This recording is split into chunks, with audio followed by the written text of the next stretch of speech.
2 की बात करते हैं तो हमने कहा क्वालिटी मैनेजमेंट का मतलब क्या होता है, हम क्वालिटी को मैनेज करने वाले। कॉस्ट ऑफ क्वालिटी क्या होती है, कॉस्ट ऑफ क्वालिटी का मतलब होता है cost of quality, good quality bad quality दोनों निकल के आती है। ऑप्टिमल का मतलब होता है यानी कि कॉस्ट ऑफ गुड क्वालिटी, यानी कि जो प्रिवेंशन ऑपरेशनल कॉस्ट और इंटरनल एक्सटर्नल फेलियर कॉस्ट है उसको मिनिमम मतलब साथ में लेके चलोगे तो ऑप्टिमल निकल के आएगा। नंबर ऑफ डिफेक्ट्स ज़्यादा कम नहीं करने बट एक लेवल पे मेंटेन करके चलना है। टोटल क्वालिटी मैनेजमेंट का मतलब होता है क्वालिटी को मैनेज करेंगे, हमने कहा TQM के अंदर होता है क्वालिटी को मैनेज करते चलना, ठीक है। 6C का मतलब क्या होता है, 6C की बात करें, डीमिंग का चौथा प्रिंसिपल से रिलेटेड निकाल देंगे, PDCA साइकिल इसके हिसाब से लगा देंगे, इसका क्रिटिसिज्म क्या देख लेंगे।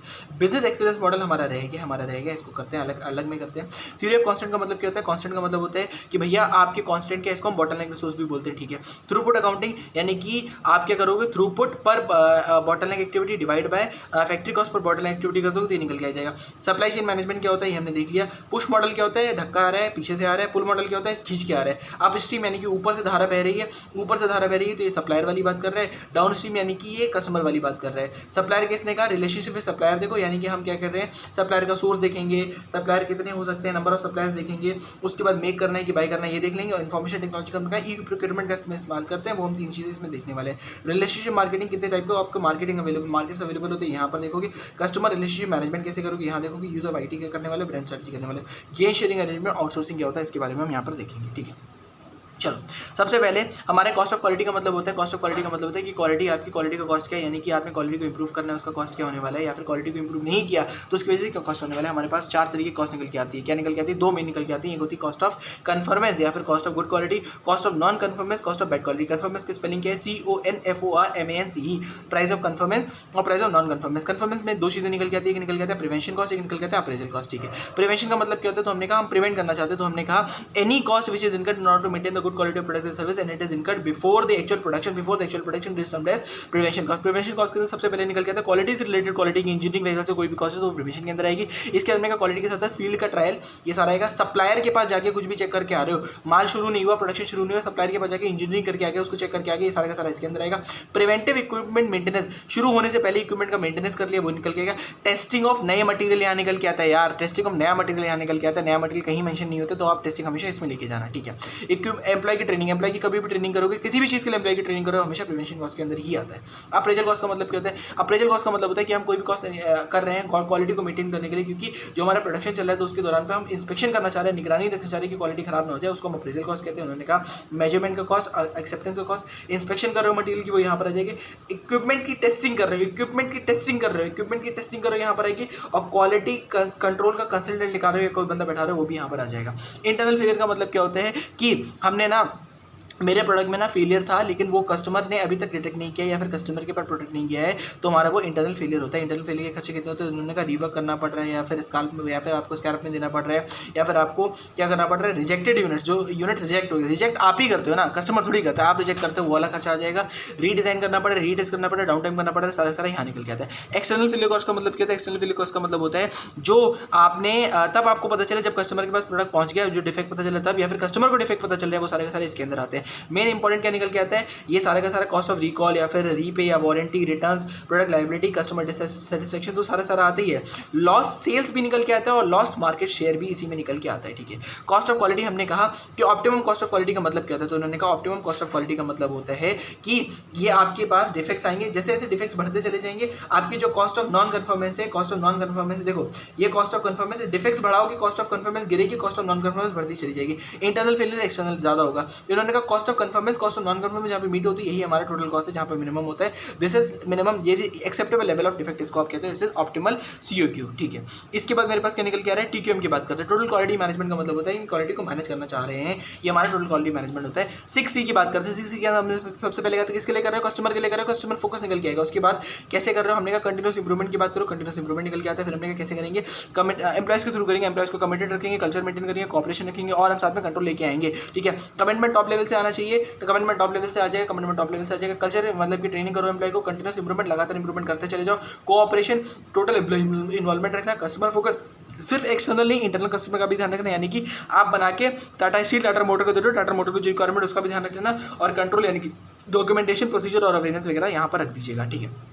फिर हमारे पास आते हैं डीमी के 14 पॉइंट बता दो। डीमी के 14 पॉइंट के लिए हमने कहा देखो यार, सबसे पहले हमारा पॉइंट निकल के आएगा कि हमारे पास पॉइंट निकल के आता है क्रिएटिंग कॉन्स्टेंसी और पर्पस टुवर्ड्स इंप्रूवमेंट। नहीं याद हो रहा कोई बात नहीं। उसके बाद हमने कहा कि देखो सबसे पहले आपने कहा था कंटिन्यूस इंप्रूवमेंट करना है, तो हमने कहा एक नई फिलॉसफी अडॉप्ट करते हैं कि हम एक नई फिलॉसफी अडॉप्ट करिए कि हम एटलीस्ट एक प्रोडक्ट के लिए एक सप्लायर के पास जाएंगे, ठीक है। तो अडॉप्ट न्यू फिलॉसफी कि cease dependence of inspection and I will move towards one का supplier for at least one product. उसके बाद हमने कहा कि इंप्रूव कॉन्स्टेंटली एंड फॉरएवर, इतना निकल के आ गया। एम्प्लॉयज को कमिटेड रखना है, कैसे कमिटेड रखो, तो हमने कहा उनको हम ट्रेनिंग ऑन द जॉब दे देंगे, उसको हम ये सब दे देंगे, उससे हो जाएगा, ठीक है। हमने कहा कल्चर मेंटेन करना है, कैसे मेंटेन करोगे, कल्चर को मेंटेन करने के लिए हम क्या करेंगे, institute training on the job दे दी, ठीक है ठीक है। अच्छा, उसके बाद में कोऑपरेशन कैसे करोगे, हमने कहा लीडरशिप इंस्टीट्यूट कर देंगे, एलिमिनेट कर देंगे, स्लोगन को एलिमिनेट कर देंगे, या फिर अगर कोई भी प्राइड ऑफ वर्कमैनशिप में कोई भी दिक्कत आ रही है उसको एलिमिनेट कर देंगे, फियर को एलिमिनेट कर देंगे, break down barrier between department के बैरियर्स को हम एलिमिनेट कर देंगे, और कोई भी काम जो है ऑब्जेक्टिव से नहीं होगा, वो सारा का सारा काम सही तरीके से किया जाएगा। इससे क्या होगा, हमारे पास एवरीवन जॉब में ट्रांसफॉर्मेशन निकल के आ जाएगा।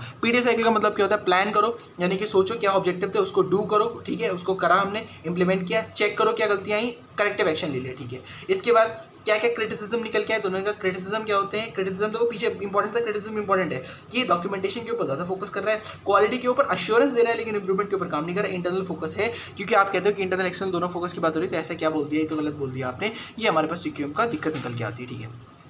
बिजनेस एक्सेलेंस मॉडल रहता है अभी। थ्योरी ऑफ कांस्टेंट का मतलब क्या होता है, तुमने कहा कांस्टेंट का मतलब होता है जो बॉटलनेक एक्टिविटी होती है उसको हम कांस्टेंट कहते हैं। कांस्टेंट हम कैसे करेंगे, तो उसने कहा गोल्डराट ने 5 स्टेप मॉडल दिया था, आइडेंटिफाई द कांस्टेंट, ठीक है, या आइडेंटिफाई द बॉटलनेक, उसके बाद एक्सप्लॉइट द बॉटलनेक, ठीक है, एक्सप्लॉइट करने के बाद subordinate and synchronize according to the bottleneck, ठीक है। इसके बाद हमने क्या किया, सबऑर्डिनेट सिंक्रोनाइज कर दिया। फिर हमने कहा कि elevate the performance of the constant, constant की परफॉर्मेंस को एलिवेट करोगे, और लास्टली आपके पास निकल के आता है कि भैया इसको रिपीट द प्रोसेस कर दो, ठीक है। ऑपरेशन मेजर मीवाइस ने पूछेगा तो ऑपरेशन मेजर क्या होते हैं, किसके ऑपरेशन मेजर पूछे, थ्योरी ऑफ कांस्टेंट के ऑपरेशन मेजर क्या होते हैं, तो उसने कहा 3 होते हैं। थ्रूपुट यानी कि जो पैसा लगा हुआ है वो हमारा मिनिमम, जो पैसा निकल के आ रहा है, रेवेन्यू जो निकल के आ रहा है, रेवेन्यू जो निकल के आ रहा है वो मेरे पास ज़्यादा होना चाहिए। इन्वेस्टमेंट यानी कि जो पैसा फंसा हुआ है मिनिमम होना चाहिए। ऑपरेटिंग एक्सपेंसेस मेरे जो होते हैं वो मेरे रिड्यूस होने चाहिए ओवर द टाइम, ठीक है ठीक है, बात कर ली। थ्रूपुट अकाउंटिंग रेशियो का मतलब क्या होता है, थ्रूपुट अकाउंटिंग का मतलब होता है थ्रूपुट पर bottleneck minute divide by factory cost per bottleneck minute, ठीक है ठीक है। अभी क्वेश्चन की बात करें, सप्लाई चेन मैनेजमेंट का मतलब क्या होता है, उसने कहा सप्लाई चेन मैनेजमेंट का मतलब management of the supply chain. Supply chain का मतलब होता है all the activities which are incurred for raw material को फाइनल प्रोडक्ट में कन्वर्ट करने के लिए जितनी भी एक्टिविटीज करते हो सारी की सारी आपके सप्लाई चेन के अंदर आती है, उसको मैनेज करना सप्लाई चेन मैनेजमेंट कहलाता है, ठीक है। कितने सप्लाई चेन मैनेजमेंट हो सकते हैं, तो हमने कहा सप्लायर रिलेशनशिप मैनेजमेंट हो सकता है, कस्टमर रिलेशनशिप मैनेजमेंट हो सकता है, कस्टमर सर्विस मैनेजमेंट हो सकता है, डिमांड मैनेजमेंट हो सकता है, रिटर्न्स मैनेजमेंट हो सकता है, ऑर्डर मैनेजमेंट हो सकता है, या हम इसको ऑर्डर फुलफिलमेंट भी कहते हैं, मैन्युफैक्चरिंग फ्लो मैनेजमेंट और प्रोडक्ट डेवलपमेंट एंड कमर्शियलाइजेशन, ठीक है। इसमें कस्टमर के साथ रिलेशन मेंटेन करते हो, सप्लायर के साथ करते हो, कस्टमर को अच्छी सर्विस देने की बात करते हो, डिमांड अच्छी सप्लाई चेन से हम डिमांड को फुलफिल करेंगे, ऑर्डर को फुलफिल करेंगे, मैन्युफैक्चरिंग फ्लो पूरा का फ्लो चलता चला जाए, डेवलप यानी कि हम कमर्शियलाइज करने की कोशिश करें, यानी कि मार्केट बना रहे हैं अपने प्रोडक्ट के लिए, और हमने रिटर्न जो भी हमारे पास वापस आएगा उसके लिए रिटर्न बनाया। पुश मॉडल पुल मॉडल में डिफरेंस क्या, पुश मतलब धक्का दिया, सप्लायर ने बताया मैन्युफैक्चरर को, मैन्युफैक्चरर ने बताया होलसेलर को, होलसेलर ने माल दिया रिटेलर को, नहीं इसने दे दिया होगा होलसेलर को, मैन्युफैक्चरर ने दिया होगा डिस्ट्रीब्यूटर रिटेलर कस्टमर के पास चला गया। यहाँ पर पुल मॉडल में क्या होता है, कस्टमर ने अपनी डिमांड बताई किसको, रिटेलर को, रिटेलर बाबू ने बताया डिस्ट्रीब्यूटर को, डिस्ट्रीब्यूटर ने बताई जाके मैन्युफैक्चरर को, मैन्युफैक्चरर ने उसके हिसाब से माल लिया सप्लायर से, ठीक है। हमारे पास होते हैं अपस्ट्रीम एंड डाउनस्ट्रीम। अपस्ट्रीम का मतलब होता है ऊपर से धारा चल रही है, यानी कि सप्लायर की तरफ से धारा चल रही है। इसके अंदर 2 तरीके के होते हैं आपके पास। इसके अंदर हमने कहा अपस्ट्रीम सप्लाई चेन मैनेजमेंट, यानी कि management of transaction with the supplier आपका अपस्ट्रीम सप्लाई चेन मैनेजमेंट कहलाता है। रिलेशनशिप विद सप्लायर मेंटेन करके चलना और यूज ऑफ इन्फॉर्मेशन टेक्नोलॉजी कर लेना, ठीक है। रिलेशनशिप विद सप्लायर हम कैसे मेंटेन करके चले, तो उसने कहा सप्लायर के साथ रिलेशनशिप कैसे मेंटेन करोगे, तो हमने कहा देखो नंबर ऑफ सप्लायर चूज कर लेना, ठीक है। नंबर ऑफ सप्लायर्स हम कितने लेने वाले हैं उससे पहले चूज कर लेना कि सोर्सेस कहाँ से सप्लाई आएगा, नंबर ऑफ सप्लायर कितने रहने वाले हैं, क्वालिटी कितनी रहेगी, कॉस्ट कितनी रहेगी, क्वांटिटी कितनी रहेगी, सारी चीजें चूज कर लिया और मेक और बाय करना है कि नहीं करना ये देख लिया। यूजर इन्फॉर्मेशन टेक्नोलॉजी, इसने कहा ई प्रोक्योरमेंट का मतलब क्या होता है, सारा का सारा माल जो आप खरीदते हो ना वो ई प्रोक्योरमेंट के अंदर आता है। 3 चीजें आती हैं। ई सोर्सिंग, सोर्सिंग का मतलब होता है कि भैया हमने मंगाया था, क्या मंगाया था, हमने कहा था कि टेंडर, ऑनलाइन टेंडर का इन्विटेशन दिया कि ऑनलाइन टेंडर सब लोग भरो आके, उसको हम ई सोर्सिंग कहते हैं। ई परचेज, जिसका टेंडर पसंद आएगा उसको हम टेंडर खरीद लेंगे, उससे माल खरीद लेंगे, उसको हम कहते हैं ई परचेज। ई परचेज बार बार कर सकते हो। ई पेमेंट का मतलब होता है कि इलेक्ट्रॉनिकली इनवॉइस जनरेट हुआ और आपने पेमेंट कर दिया 0 एरर के साथ, उसको हम ई पेमेंट कहते हैं। फिर हमारे पास निकल के डाउनस्ट्रीम, यानी कि management of all the transaction the customer will be termed as downstream supply chain management. इसके अंदर निकल के आते हैं रिलेशनशिप मार्केटिंग। इनका मार्केटिंग का मतलब कहते हैं, उनका 6 टाइप के मार्केट होते हैं मेरे पास। कैसे होते हैं, एक होता है कस्टमर मार्केट, एक होता है सप्लायर मार्केट। कस्टमर मार्केट का मतलब क्या होता है, जो एग्जिस्टिंग कस्टमर है, जो नए कस्टमर है, उसको कस्टमर मार्केट कहते हैं। सप्लायर मार्केट यानी कि ट्रेडिशनल का सप्लायर जो हमारे पास अवेलेबल है, जो भी सप्लायर है उसको हम सप्लायर मार्केट कहते हैं। फिर इसने का और क्या हो सकता है, रिलेशनशिप मार्केटिंग कहते हैं। तो हमने कहा रिलेशनशिप मार्केटिंग का मतलब ये होता है कि रिलेशनशिप बिल्ड करके आप मार्केट स्टैब्लिश कर रहे हो। कैसे रिलेशनशिप बिल्ड करोगे, अच्छे खासा हमें स्टाफ चाहिए, अच्छा खासा स्टाफ कैसे लेके आए, तो उन्होंने कहा इंटरनल मार्केट यानी कि स्टाफ के थ्रू, या फिर रिक्रूटमेंट मार्केट जहाँ से आपके पास स्टाफ निकल के आएगा, ठीक है। और हम क्या कर सकते हैं, और हम रेफरल मार्केट का इस्तेमाल कर सकते हैं। एग्जिस्टिंग कस्टमर चाहिए भाई रेफर कर, तेरे को भी पैसा मिलेगा, उसको भी मिलेगा। या फिर हमने बोला कि इन्फ्लुएंशियल मार्केट का इस्तेमाल कर सकते हैं, 6 मार्केट है जो यहाँ पे निकल के आते हैं। कस्टमर रिलेशनशिप मैनेजमेंट की बात करते हैं। कस्टमर रिलेशनशिप मैनेजमेंट का मतलब होता है कस्टमर के साथ जो भी ट्रांजेक्शन हो रहा है उसको अगर मैनेज डायरेक्टली कर रहे हो, कस्टमर के साथ रिलेशनशिप को बिल्ड करने की कोशिश करो, वो कस्टमर रिलेशनशिप मैनेजमेंट के अंदर आता है। इन्होंने कहा कस्टमर को एनालाइज करो, उसके बिहेवियर को एनालाइज करो। साथ में कस्टमर अकाउंट प्रॉफिटेबिलिटी का मतलब क्या होता है, कस्टमर अकाउंट प्रॉफिटेबिलिटी का मतलब होता है कि कौन सा कस्टमर है। इसने कहा सबसे पहले हमारे पास 5 चीजें हैं, जितने कस्टमर उसको सेगमेंट में बांट दो। सेगमेंट की प्रॉफिटेबिलिटी देखो, प्रॉफिटेबिलिटी की मत देखो कौन सा सबसे ज्यादा प्रॉफिट कमा के दे रहा है, उसको रिटेन करने की कोशिश करो, री इंजीनियर करो अनप्रॉफिटेबल सेगमेंट्स को। कस्टमर अकाउंट प्रॉफिटेबिलिटी यानी कि किस कस्टमर से सबसे ज्यादा प्रॉफिटेबिलिटी निकल के आ रही है। बैंकिंग सेक्टर का एग्जांपल दिया, उसने कहा कि बैंकिंग सेक्टर क्या करता है, प्लेटिनम में, गोल्ड में, लीड में, आयरन में कन्वर्ट कर लेता है, और जो लीड वाले होते हैं आयरन में और लीड में कन्वर्ट करता है, लीड वाले को बाहर कर देता है, बाकियों को रिटेन करने की कोशिश करता है। कस्टमर लाइफ टाइम वैल्यू का मतलब होता है कि कस्टमर लाइफ टाइम में हमारे साथ अगर रिलेशनशिप मेंटेन करेगा तो हम कितने का प्रॉफिट उससे ले पाएंगे, उसको कस्टमर लाइफ टाइम वैल्यू कहते हैं। इन्होंने कहा करना क्या है, कस्टमर को सिलेक्ट करो, कौन से कस्टमर को आप टारगेट करो उसको सिलेक्ट करो। कस्टमर को सिलेक्ट करने के बाद कस्टमर को क्या करोगे, अक्वायर करोगे। अक्वायर करने के लिए क्या करोगे, मार्केटिंग वगैरह करो। तो उन्होंने कहा 2 तरीके की मार्केटिंग होती है, ट्रेडिशनल मार्केटिंग, ऑफलाइन मार्केटिंग कर सकते हो, फिर नई मार्केटिंग जो होती है ना, जहाँ पर आप 1-to-1 कम्युनिकेशन वगैरह करते हो, ऑनलाइन मार्केटिंग कर सकते हो, वो कर सकते हो। कस्टमर को अक्वायर करने के बाद रिटेन करने की कोशिश करो। रिटेन कैसे करोगे, तो उन्होंने कहा रिटेन करो कीपिंग एग्जिस्टिंग कस्टमर्स। कैसे करोगे, एग्जिस्टिंग कस्टमर्स अच्छा खासा सर्विस दो, क्वालिटी दो, क्वांटिटी दो, सब कुछ दोगे तो कस्टमर रिटेन हो जाएगा। फिर हमने कहा लास्ट में क्या करना है, कस्टमर एक्सटेंशन। एक्सटेंशन का मतलब होता है कि नंबर ऑफ प्रोडक्ट जो आप पर कस्टमर बेच रहे हो उसको बढ़ाने की कोशिश करो। कैसे बढ़ाएंगे उसको, हमने कहा क्रॉस सेल कर देंगे, अपसेल कर देंगे, रीसेल कर देंगे। रीसेल कैसे इसको करेंगे, रीसेल हम करेंगे रिलेटेड प्रोडक्ट को, अपसेल करेंगे महंगे वाले प्रोडक्ट्स को यानी कि एक्सपेंसिव प्रोडक्ट्स को, और क्रॉस सेल करेंगे, रीसेल करेंगे सिमिलर को, क्रॉस सेल करेंगे रिलेटेड को, ठीक है। इन्फॉर्मेशन टेक्नोलॉजी का इस्तेमाल हो सकता है। ब्रांड स्ट्रेटजी यानी कि ब्रांड बिल्डअप कर दो, ब्रांड का इस्तेमाल हो जाएगा। फिर सर्विस लेवल अग्रीमेंट क्या होता है, इसका मतलब होता है कि आपने सर्विस प्रोवाइडर के बीच में और कस्टमर के बीच में जो भी अग्रीमेंट होता है, यानी कि शुरुआत से लेकर लास्ट तक अग्रीमेंट होता है, उसको सर्विस लेवल अग्रीमेंट कहते हैं, और कुछ भी नहीं है इसमें। सिंपल सी बात है कि भाई ये मॉडिफाई वगैरह हो सकता है, ठीक है। बेनिफिट क्या होता है सप्लाई चेन के, बेनिफिट्स ये होते हैं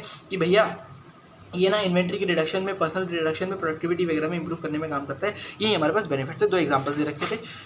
गेन शेयरिंग अरेंजमेंट का मतलब क्या होता है, गेन शेयरिंग अरेंजमेंट का मतलब होता है कि 2 बंदे आके गेन शेयर करेंगे, 2 बंदे आके गेन शेयर करेंगे। यहाँ पर सप्लायर आके कहता है, याद आ गया, यहाँ पर सप्लायर आके कहता है कि भैया supplier will have the benefit of, supplier will have the advantage, मतलब एक तरीके से risk of walking away with nothing, because supplier को गेन के हिसाब से ही मिलेगा। तो इन्होंने कहा no guarantee of receiving and payment, ये हमारा गेन शेयरिंग अरेंजमेंट का पार्ट बनता है, ठीक है। इक्विटी स्टेक एक तरीके से वो कस्टमर के अंदर ऑक्यूपाई करके बैठ जाता है। इसका फायदा क्या होता है, हमने कहा अगर आगे जाके फायदा होगा तो आपको भी फायदा हो जाएगा, घाटा होगा तो आपको भी घाटा हो जाएगा, क्योंकि supplier can walk away with nothing. ये मेरे पास गेन शेयरिंग अरेंजमेंट का एग्जांपल है। आउटसोर्सिंग का मतलब क्या होता है, हमने कहा आउटसोर्सिंग का मतलब होता है हमने किसी और को दे दिया। इसके एडवांटेज क्या होते हैं, हमें इन्वेस्ट नहीं करना है, किसमें इन्वेस्ट नहीं करना है, ना रॉ मटेरियल में उतना इन्वेस्टमेंट करना है, ना टेक्नोलॉजी में उतना इन्वेस्टमेंट करना है, ना कैपिटल का कुछ भी करना है, हमें कुछ भी नहीं करना, ना बंदों का मैनेजमेंट करना है। इसकी दिक्कतें क्या आएंगी, हमने कहा एक तो मेरी कॉन्फिडेंशियलिटी ऑफ इन्फॉर्मेशन चली जाएगी, उसके बाद उस इन्फॉर्मेशन के ऊपर जो पकड़ थी, यानी कि जो हम उसके ऊपर एक तरीके से वो रख सकते थे, ऑपरेशंस के ऊपर कंट्रोल रख सकते थे, वो नहीं रहेगी, और हो सकता है क्वालिटी की भी दिक्कत निकल के आ जाए। इतना ही है आपके पास इस चैप्टर के अंदर, ठीक है। कहीं कुछ रह गया हो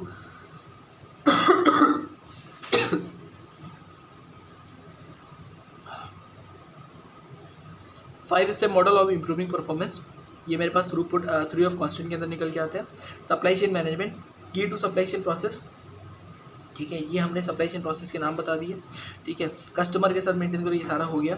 बेनिफिट्स क्या होता है सप्लाई चेन मैनेजमेंट के, तो हमने कहा सप्लाई चेन मैनेजमेंट के बेनिफिट क्या होते हैं, पर्सनल रिडक्शन होता है, प्रोडक्टिविटी इंप्रूव हो सकती है, ठीक है, और आपके ऑर्डर का मैनेजमेंट टाइमली हो सकता है, इन्वेंट्री रिड्यूस हो सकती है, फिनिशियल साइकिल वगैरह इंप्रूव हो सकती है। गेन शेयरिंग अरेंजमेंट देखिए, आउटसोर्सिंग देखिए, डन, ओके।